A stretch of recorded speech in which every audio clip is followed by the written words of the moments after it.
la première chose à voir du coup avec Next, c'est par exemple comment est-ce qu'on fait pour créer du coup une nouvelle page.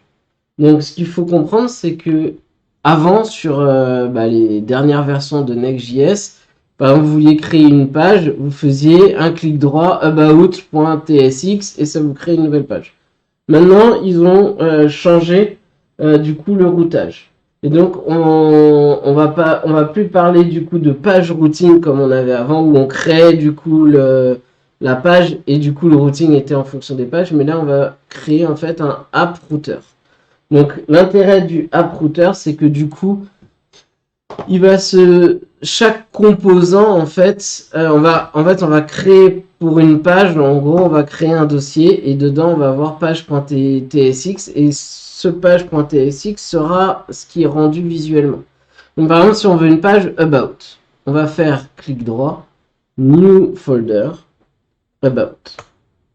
Donc là si je fais ça, ici si j'essaie de faire slash about, voilà. Il nous dit que la page ne peut pas être trouvée. Donc, qu'est-ce qu'on va faire? Clic droit. Ici, je vais faire page.tsx. Donc là, on va pouvoir faire const page. On va dire que c'est égal à une fonction. Et là, on va return h1 about. D'accord. Donc, là, on est là. Donc, c'est plutôt pas mal. Là, le problème, c'est que si on fait ça, on va rafraîchir. Voilà. Il nous dit qu'il n'y a pas de default export. Mais en fait, quand vous créez une fonction, là, en fait, j'ai juste créé une fonction, eh bien, en gros, il va falloir dire, il va falloir dire à l'extérieur quelles sont les fonctions qui existent dans le fichier. Ça, pour le coup, c'est des règles React. Si vous voulez en savoir plus, allez voir, du coup, un cours sur React. Là, pour le coup, on n'est pas sur les bases de React, même si, voilà, je l'explique. Donc, ce qu'on va faire, c'est export default page. Et là, on vient, vous voyez qu'on a bien about. Ok. Donc, c'est comme ça que ça va pouvoir fonctionner. Donc là, on a bien notre H1. Par exemple, ici, on peut rajouter du coup class name text.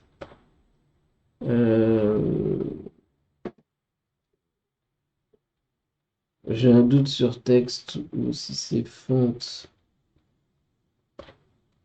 XL. Je ne sais plus. Alors, là, du coup, eh bien, on va aller chercher une extension qui s'appelle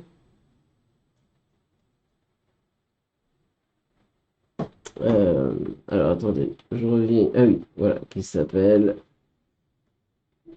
On va taper Tailwind dans les extensions, voilà. Et on a celle-là qui va nous permettre, en gros, d'avoir de l'aide. Donc, on va croire et accepter. Vous voyez, ça va être comme ça. Donc là, on va lui laisser s'installer.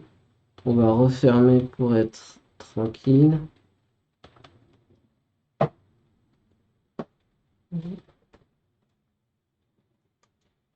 Voilà. Et vous voyez, vous tapez le début et après vous faites CTRL espace.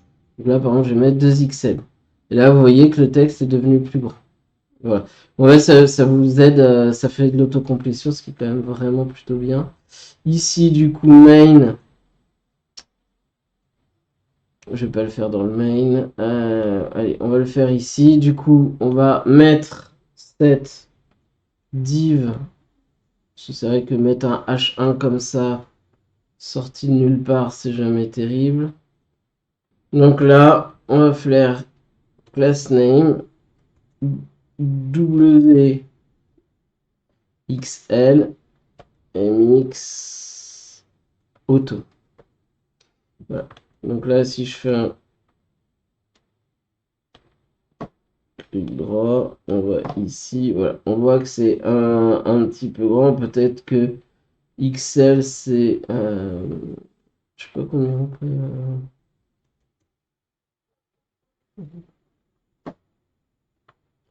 Si on prend 7XL, voilà. Je crois qu'on peut, je sais pas jusqu'à combien ça va. Voilà, ben on voit que 8XL n'existe pas, donc on va mettre 7XL. Comme ça, voilà, ça nous fait un site assez grand. Donc là, on a notre page. Donc maintenant, comment est-ce qu'on navigue entre les deux pages? D'accord?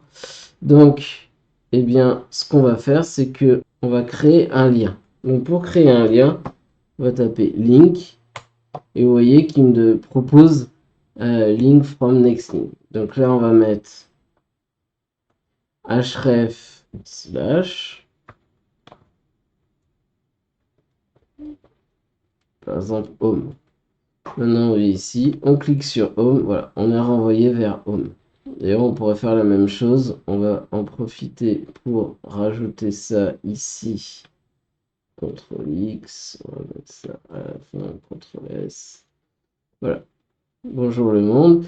Et là, bah, pareil, on peut rajouter LINK. Donc là, attention, vous voyez, on a les deux. Donc on prend bien le next slash link. Donc là, on peut faire ça, mais vous pouvez faire directement comme ça. Hop. L'intérêt. Hop. Donc là, on a à propos et là, on a about. Voilà. On voit juste, c'est effectivement ici. On va reprendre histoire de ne pas voir ces changements un peu bizarres.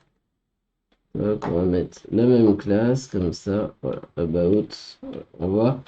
On est sur la même chose. Bon, c'est un peu bizarre d'avoir le menu en dessous. On va voir ça dans la prochaine vidéo. Comment est-ce qu'on crée justement ce menu. Et donc là, vous voyez, soit vous mettez ici slash des backquotes. Ça permet, par exemple, ici, vous pourriez utiliser des valeurs. On verra ça dans une autre vidéo. Mais par exemple, vous pourriez ici créer le lien égal slash. Et ici, plutôt que de faire ça, on pourrait mettre $, lien. Voilà, ça permet comme ça. Et si vous voyez, je viens ici, là on a about et on revient à home. About home. En tout cas, d'ajouter une partie dynamique dans une chaîne de caractères. Voilà. Sinon, il faut ouvrir la chaîne de caractères, mettre plus lien. Je trouve que c'est moins beau, en tout cas moins lisible que ça. Voilà. Donc voilà comment on crée les liens. Maintenant, il se peut que vous vouliez faire des dossiers, mais dans lesquels vous ne voulez pas que les gens puissent entrer. Donc par exemple, je sais pas, vous faites un dossier de librairie. Donc par exemple, je vais faire clic droit, new folder, underscore lib. Et par exemple, mon but, c'est que les gens ne rentrent pas dans ça. Donc là, je vais créer pareil un fichier page.tsx.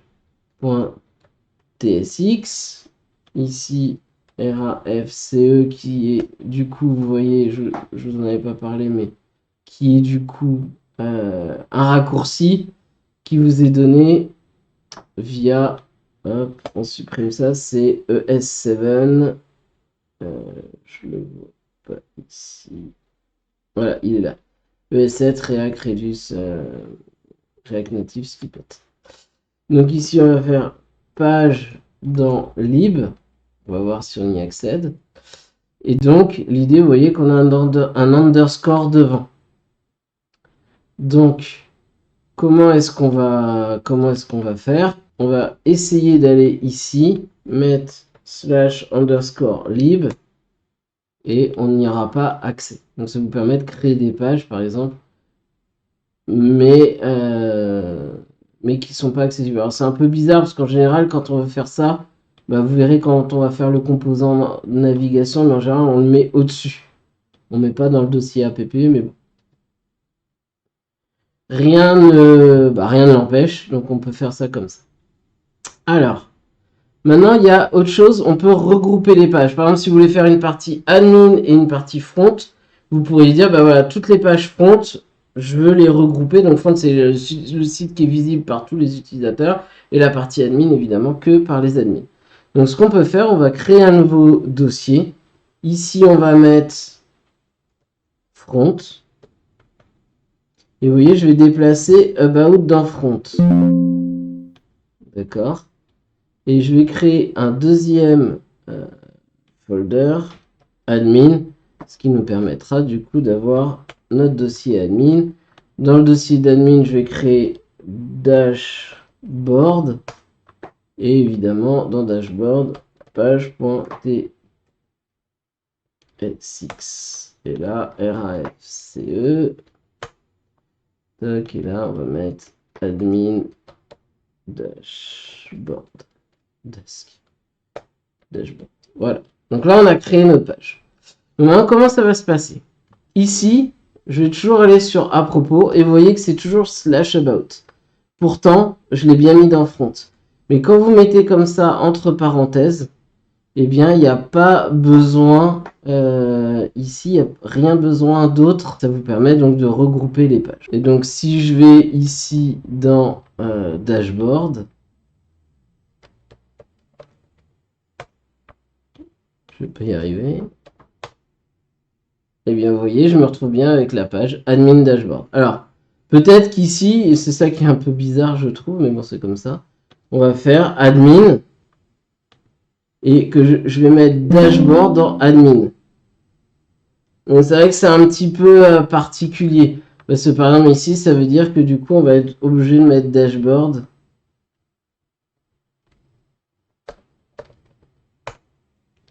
Et la page va réapparaître.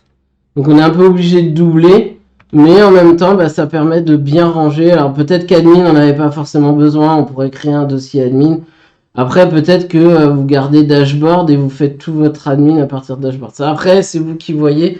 Mais voilà, en tout cas, sachez qu'on peut mettre donc des dossiers avec underscore, bah, vous empêchez d'entrer dedans. Et ensuite, si vous mettez des parenthèses, bah, du coup, ça permet de regrouper les dossiers, mais le dossier n'est pas utilisé dans l'URL. Maintenant, on va voir dans le cas, par exemple, d'un blog, comment est-ce qu'on fait pour voir les différents articles. Donc, dans Front, vous voyez, je vais y arriver, clic droit, New Folder, je vais créer un dossier blog. Donc, dedans, je vais créer du coup ici, file, page.tsx, RAFCE, mon blog. Maintenant, je vais aller sur blog, pas blog, /1, ça on va voir juste après, blog, voilà. On arrive sur mon blog. Ok. Et donc, bah, moi, j'aimerais bien, effectivement, aller, ici, on va faire H1, histoire de mettre ça correctement. Tac, voilà. Donc là, on rafraîchit, oui, j'ai pas mis class name, texte, 2 pixels, voilà. 2 pixels, hop, voilà. Donc là, on a bien notre blog. On verra justement pour rajouter le menu. Là, c'est juste, on est vraiment sur la navigation pour que vous compreniez bien comment on navigue entre chaque élément. Et donc là, comment ça se passe? Parce que sur un blog, par exemple, on va avoir quelque chose comme ça. Ici, je vais faire une div, ça va pas être beau, mais c'est pas le but. Titre, article 1. Et par exemple, on va avoir un lien, donc on va utiliser link, href. Et c'est là où ça devient intéressant d'avoir ici, par exemple, on va mettre blog/1. Évidemment, ici, alors, on va voir. Et par exemple, je vais créer un deuxième article pour que vous compreniez bien. Et là, par exemple, on va mettre 2. Donc évidemment, là pour l'instant, et on verra justement dans une vidéo future, le fetching donc des données, comme ça on en aura plus. Mais vous voyez bien qu'ici, en gros, ben, on va remplacer 1 par $ID qui sera l'ID du coup du blog. Mais nous, ce qu'on veut, on va pas créer du coup un dossier 1, un dossier 2. On voudrait que ça soit récupéré de la base de données en fonction de l'ID qui est ici.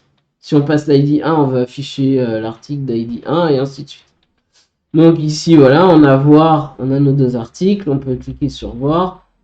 Là, il me dit qu'il ne connaît pas, évidemment, sur le 2, il me dit qu'il ne connaît pas. Donc, en fait, ici, on va pouvoir créer, vous allez voir, un dossier. Entre crochets, cette fois-ci, vous voyez, on a utilisé l'underscore, les parenthèses, cette fois-ci, on utilise le crochet. On va mettre crochet ID et à l'intérieur, je vais faire page.tsx. R1FCE. On est bon. Et donc là, on va mettre page d'article. Dans un premier temps, on va mettre ça. Alors, j'ai encore oublié, je vais pas y arriver. H1, voilà, vous connaissez la chanson. X machin, on enregistre. Et ici, le pli class name, texte 2x. Voilà. Donc là, on arrive ici. Alors, the default explorer is not a React component. Ah, qu'est-ce que j'ai fait?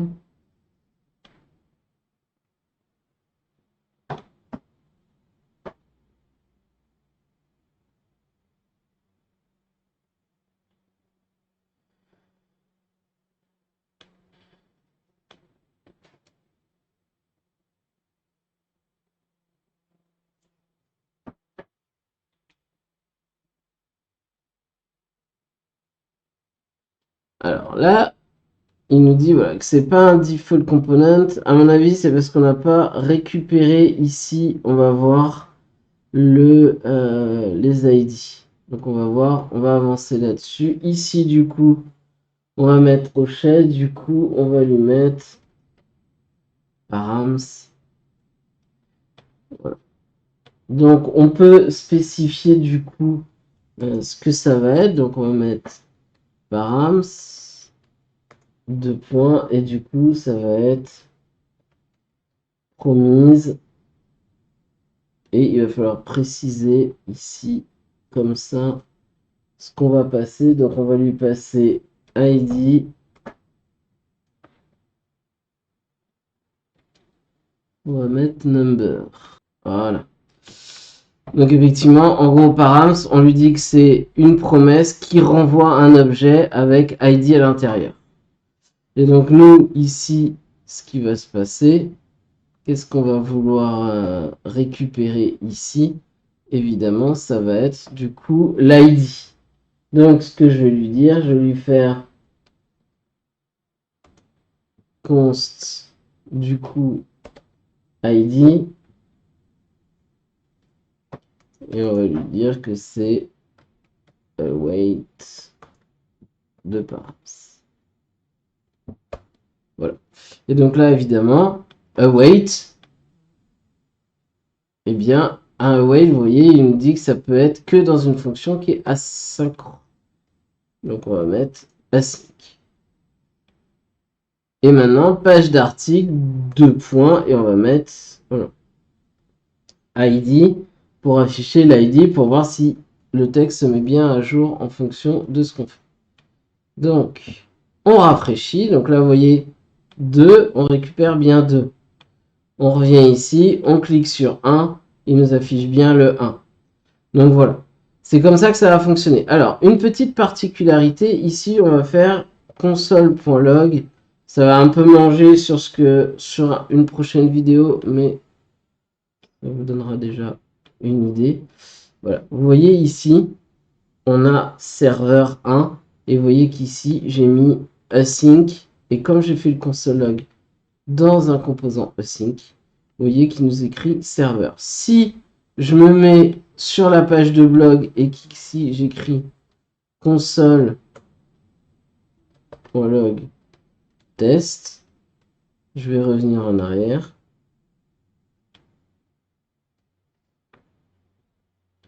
Il nous l'a mis ici, vous voyez, on a aussi serveur. Donc qu'est-ce que ça veut dire? Ça veut dire qu'en fait tous nos composants par défaut sont des composants serveurs. Je vous le dis juste comme ça. On verra, on va en parler justement dans la prochaine vidéo où je vais me focaliser donc sur le rendu justement côté serveur et côté front pour que vous compreniez bien.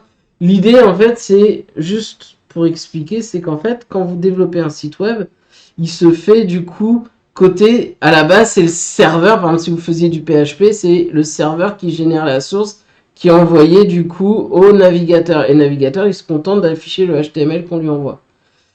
Allez, à la base, par exemple, si vous prenez React, en fait, React, vous téléchargez tout le site et tous les composants, Et en fonction de l'URL, en fait, tout reste sur le composant. Il n'y a quasiment plus de dialogue avec le serveur où vous étiez au départ. Et donc là, l'idée, c'est en fait de reprendre en fait ce côté client-serveur. Et bah, vous voyez qu'en fait, ici, tout est généré côté serveur et renvoyé. En gros, une fois généré, en fait, il n'y a pas d'exécution du JavaScript sur votre navigateur. Par exemple, sur cette page-là, on pourrait couper le JavaScript. Elle s'afficherait toujours. Pas de la même façon, mais elle s'afficherait toujours. Donc là, on voit qu'il nous parle d'hydratation. On reviendra là-dessus dans la prochaine, dans la vidéo où je vous parlerai justement des clients serveurs et on parlera de l'hydratation. Donc, voilà pour les pages de navigation. Pour finir, on va ici, donc là, on va mettre ajout des pages. Voilà, navigation. On va commit. Donc là, je dis oui, prends les 4 pages et synchronise.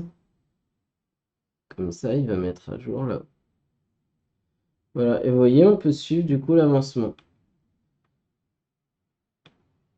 Donc, je vous dis rendez-vous dans la prochaine vidéo où nous allons effectivement parler de toute la partie, de tous les fichiers, pardon, de tous les fichiers qu'on peut ajouter à notre projet, c'est-à-dire par exemple des layouts. Vous voyez ici on a un layout, mais on pourrait avoir un layout dans le front, dans l'admin, par exemple pour présenter des pages différentes suivant l'endroit où on est du site. Ce genre de choses, les pages d'erreurs customisées, les pages... voilà, plein de pages, donc on verra ça dans la prochaine vidéo.